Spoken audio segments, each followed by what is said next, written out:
Hello and welcome to another Vinny Talks Yanks. I'm your host Vincent LaRose, and today winter meetings have started. It is currently 8:30. This video will probably be at 9:30, 10 o'clock tonight, but winter meetings have started, and hopefully that means the Yankees have started getting to work. As we all know, it's been kind of a weird offseason so far. We've really only made two signings, and it's two guys who were here last year, Ryan Yarbrough and Trent Grisham. Trent Grisham accepting the qualifying offer, which seems to have really put like a roadblock in the Yankees offseason. I think the Yankees offered Grisham the qualifying offer in hopes that he would deny it and they'd get the two picks and they'd have a ton of money to work with this offseason. When I say a ton, about $50 million to work with. You know, that guarantees you Cody Bellinger, a starter, and some bullpen help. But since Grisham accepted that $22 million offer, it obviously added $22 million to the luxury tax. And the Yankees have kind of, not even really hinted at this point, have said they don't want to go over $300 million. Hal came out and said that $319 million from last year is unsustainable. He wants it to be under $319 million, but he also said, is that realistic? Probably not. So it seems like he's fully admitting and fully knows he has to spend more than that, but is kind of just trying to do whatever he can to not spend more than that. So as of now, although arbitration cases have not yet started, the Yankees are sitting at about $277 million in expected arbitration numbers. So this is the numbers the Yankees are expected to be essentially have to give players like Jazz and other guys, just Jazz and Volpe and stuff like that. So guys who are eligible for arbitration. We still have a bunch of guys on pre-arb, but we non-tenured a bunch of guys like Mark Leiter Jr., Jake Cousins, and you know, a couple other relievers, Ian Hamilton being one.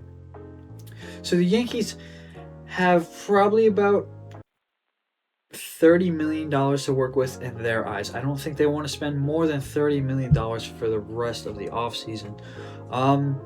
Realistically, it's probably going to be more like $40 million, $45 million, possibly.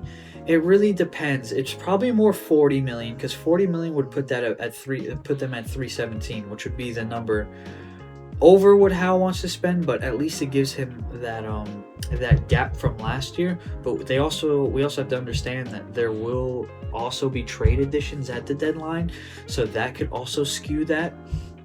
I think the Yankees wouldn't mind getting off of like McMahon because of the $16 million, but then there's the other side of it where it's like, I don't think they're going to get off McMahon, because why would they trade for him with years of service and knowing they're paying that $16 million? They didn't ask the Rockies to give up or to pay any of the salary, which confuses me. I feel like they should have asked them, even if it was like $2 million a year, something like that. That helps right now, just where the Yankees are at.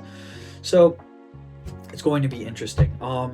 As we all know, as I've said a ton of times, Cody Bellinger is still the number one option for the Yankees right now. They're still trying to get him back, but it was released that the Yankees aren't going to get into a massive bidding war for Bellinger. So if the Dodgers are willing to overpay him $5 million more a year, I don't think the Yankees are going to go to that point.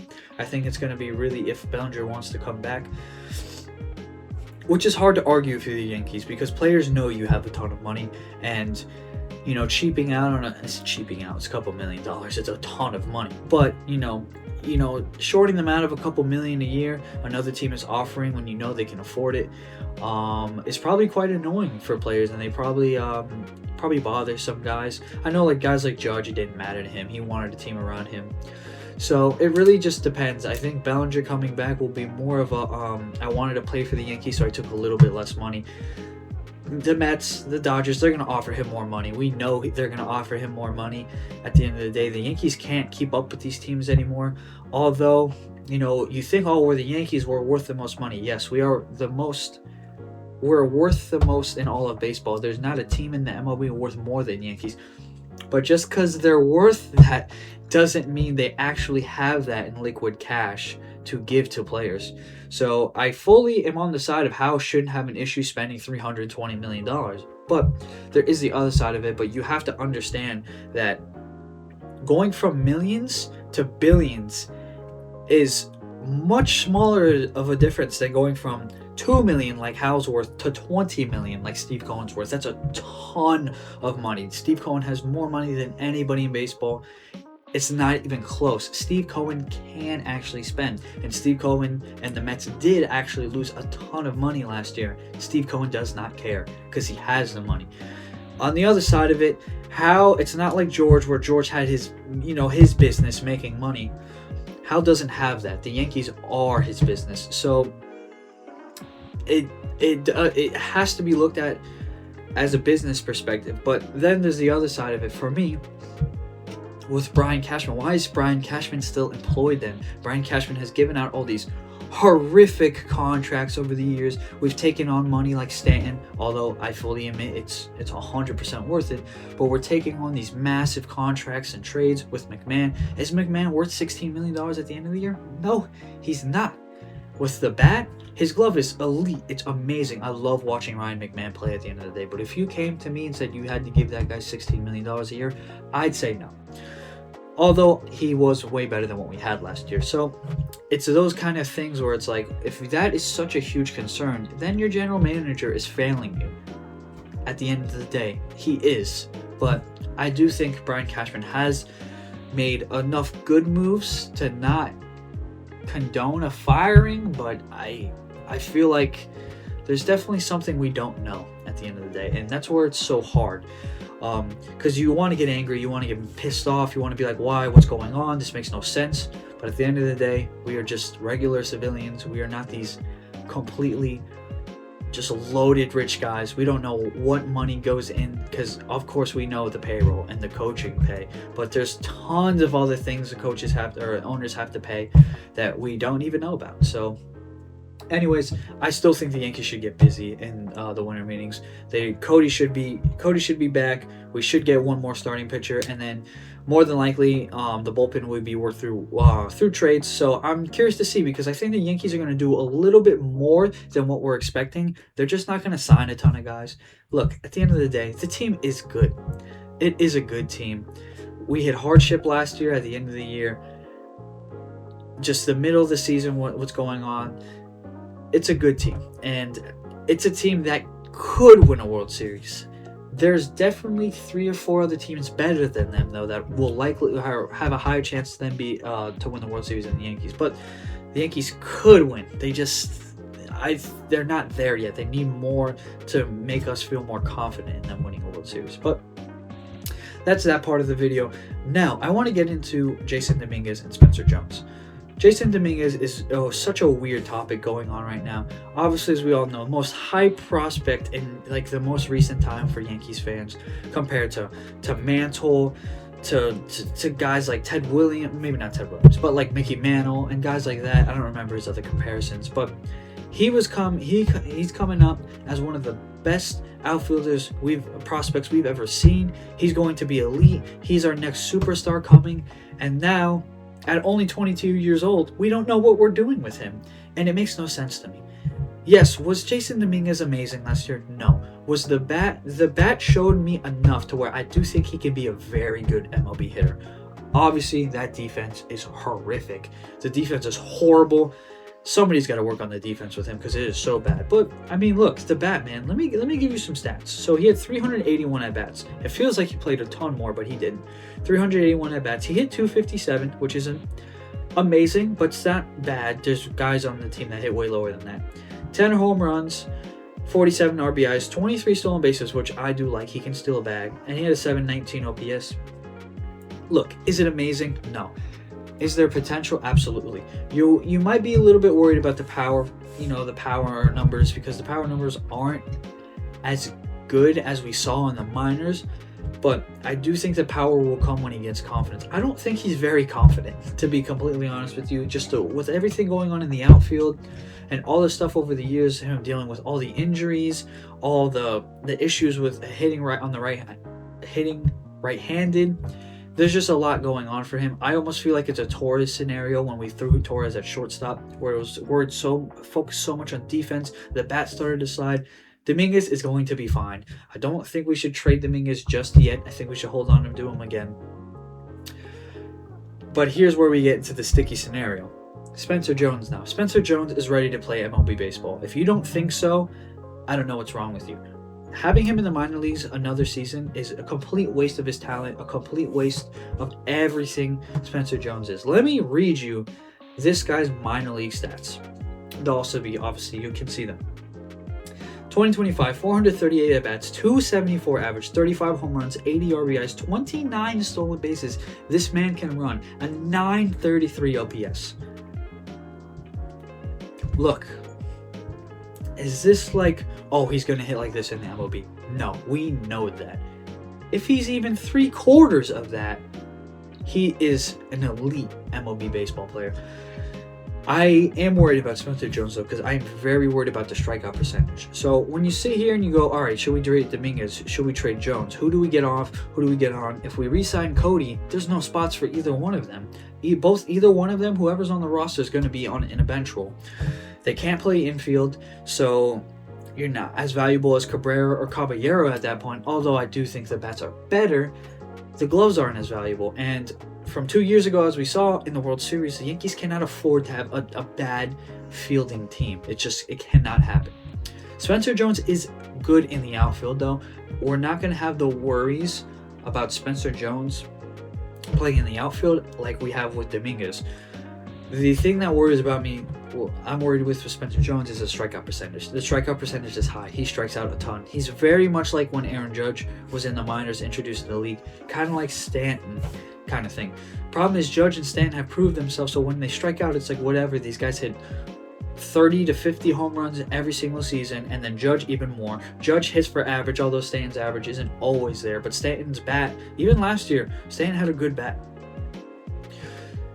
So these are guys, it's a tough spot. Look, I definitely still think there is a way for them, because we know Stanton's going to get hurt at some point. Grisham could get hurt. Judge could get hurt. All these guys. When you're rolling with only 4 outfielders going into the season, that's a little risky. You're going to need at least 5, I would say. 5 to get out through the year, and then one of our outfielders is a DH at this point. So a DH, I call that our other outfield spot, because yes, is Stanton going to play the outfield? No, he's not. But if he's out, we have an outfielder going into that spot. So, but what I'm trying to say is Jason Dominguez and Spencer Jones will have a shot. But in a perfect world where no injuries happen, there's no room for them. There's not room for either one of them. I think as much as you're paying Grisham, you have to play him every day. If he's doing like 3/4 of what he's doing, he's still a very, very good defensive outfielder, and the bat is there. We saw the bat. Is it possible it could go back down to what it was? Absolutely. But if the bat is where it was at last year, Grisham truthfully has to be in the lineup every day. The eye is still elite, and Grisham has proven himself way more in the outfield. You know Grisham can get on base with the walks, and he's going to hit for power. He's like a better defensive Kyle Schwarber, except Kyle Schwarber is, just a better bat. But that's my slight comparison to him. So it's very interesting with what the Yankees are going to do. It is still very possible that we lose out on Cody Bellinger. I think if we lose out on Cody Bellinger, you roll with Jason Dominguez and Spencer Jones on the roster, and then you go look for a right-handed first baseman. In that scenario, maybe you could go the Pete Alonso route and still get that power bat in there. My only worry with that is the strikeouts, of course. We don't need any more guys that are going to strike out a ton, and then losing Bellinger will lose that bat to ball, and it might be a better scenario. Maybe you go get a Luis Ariz. He's going to be super cheap because people don't value batting average anymore. He could play an alright first base. And he's just another bat in the lineup that can put the bat on the ball in a scenario where you need it. So it's not a bad guy, even if he comes off the bench every once in a while. But there's still options for the Yankees. There's routes they can go. It's just first base-wise, it's going to be very tough for them to get a guy who's contact-oriented or can hit for power and contact like Bellinger can. So it's a tough spot. Obviously, is Bellinger going to play first base every single day? No. And I think Bellinger will play a lot more first base than last year because obviously we had Paul Goldschmidt and Ben Rice. Ben Rice is likely not going to get very many at-bats against left-handed hitters. Bellinger is very good at hitting against left-handed hitters, left-handed pitchers, although he's a left-handed hitter. He had the best average in all of baseball last year with lefty on lefty. So you could throw Bellinger in that spot in first base, and then you give Jones or Dominguez an opportunity in the outfield. It's just very tough because, you throw a lefty in, well, now Jones is, Jones is countered because he's a lefty, and then Dominguez is really not that great from the right side, but you'd probably rather have Jones in the outfield for the defense. So it's a whole scenario. It's very possible the Yankees can also work on first base with Spencer Jones, but I don't want too bad defensive first basemen, so I don't want any of that going on. So it's a very interesting scenario the Yankees are going through, and I fully believe that both of those guys deserve a shot, but if you re-sign Bellinger, you have to trade one or the other. To this point, I'd rather trade Jones. Personally, Jones, more because he's going to have more value. You can get more for him than you will with Dominguez. I think Dominguez's value has diminished a little bit with how poor the defense was and how not great that right side of the bat is. At this point, his thing is speed and hitting from the left-handed side, and even that wasn't out of this world. So I think Jones right now has more value than Dominguez, and I think you could definitely work in a trade package where if you want to go get a starting pitcher like Mackenzie Gore, you could probably do a one-up. Now you're probably going to need a little more from Mackenzie Gore. I'm getting very congested very fast. Hold on. But you could work out a package to get Mackenzie Gore and get another elite starting pitcher. They also have talked about Edward Cabrera from Miami and Sandy Alcantara from Miami. My only worry with both of those guys, they both get injured a lot. Alcantara, yes, he has won a Cy Young, but he was horrific last year. He was coming off Tommy John, though. I think both would work very well with Matt Blake. Matt Blake is a very, very good pitching coach, and I think sometimes we forget that because we get very worried about the bullpen side of it, but Matt Blake was able to turn Clay Holmes into very good for a little bit. He was able to work with guys like Fernando Cruz, and there's so many examples like Tim Hill going DFA, Matt Blake, one of the better left-handed relievers in baseball.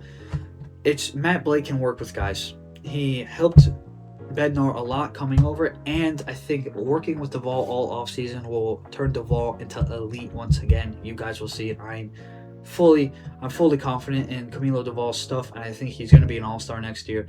Matt Blake is going to work with him. He's going to work with him well, and he's going to be nasty. I guarantee it. Watch. But I believe in Matt Blake for the Yankees to make, trades where we might not be like, you might be like, I feel like I haven't heard of that guy. You go, you stats, I've seen him a couple times. You look at his stats, you're like, 4 ERA.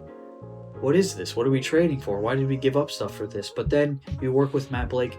The Yankees are smarter than just looking at ERA or FIP or ERA plus. They're looking at the stuff. They're looking at what kind of stuff this guy uses, or maybe if, for example, you trade for a guy from the Twins and then you're like, okay, this is what the Twins want you to do. We're going to have you do this and you're going to do it even better. And that's what's going to turn you into an amazing reliever.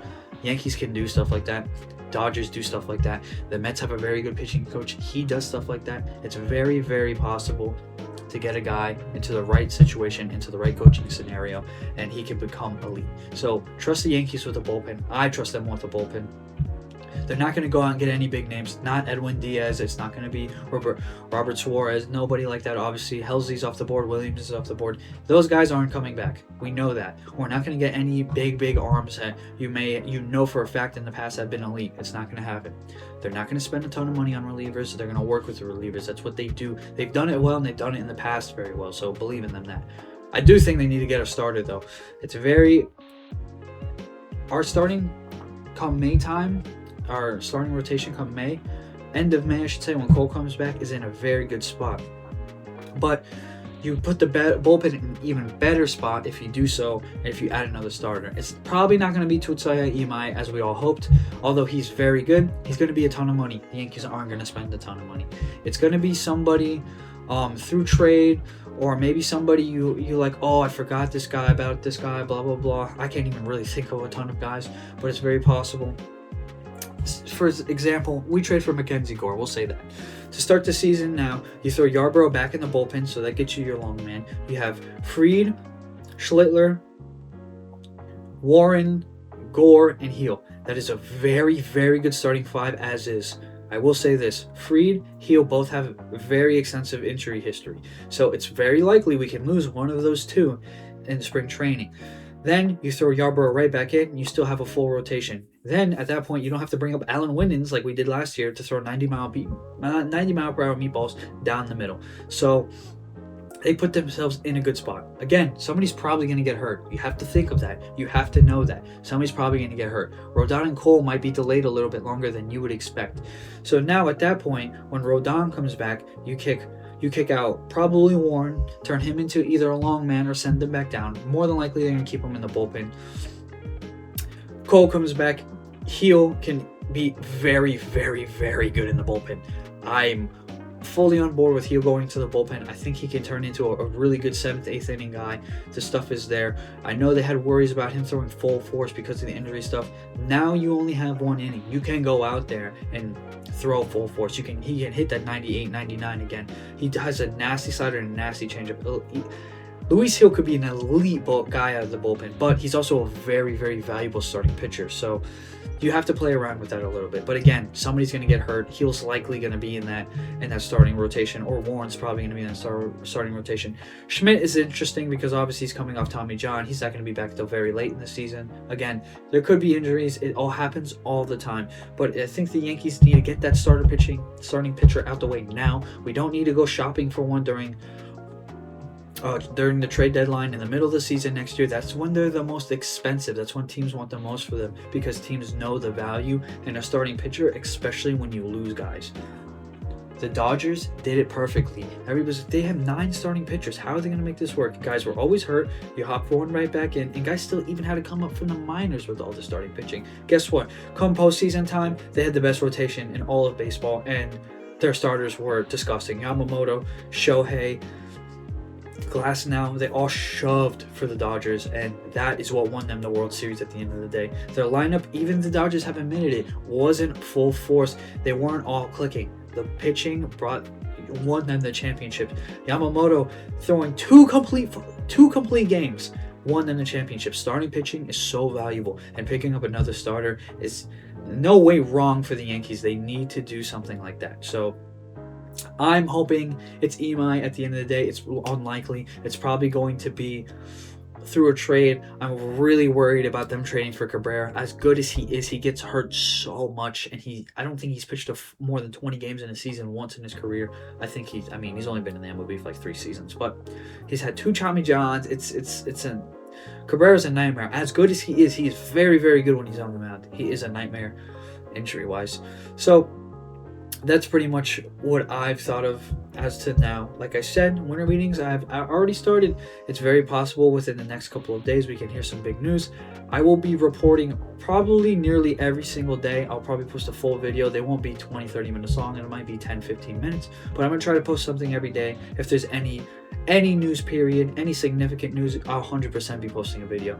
But if you guys want to keep up with the winter meeting stuff, more valuably, I will have updates every single day on TikTok, Instagram, and Facebook. It's all Vinny Talks Yanks. I think Instagram is Vinny.TalksYanks. So go hit me up there. Go follow. I'll have updates every single day. Updates, anything going on. I will make sure they are real as well. There's so much going on now, all with social media. We'll get fake news constantly all the time. So I'll make sure it's verified before I say anything. But if you guys are interested, of course, you can go watch there. But besides that, that is what I got today. So hopefully the Yankees do right by Jason Dominguez, because I don't think trading him is the right way to go here. But we shall see. So as always, I hope everybody has a wonderful day. I appreciate every last one of you for watching. If you're on the YouTube side or listening to listening on the podcast side, Jesus. And as always, go Yankees.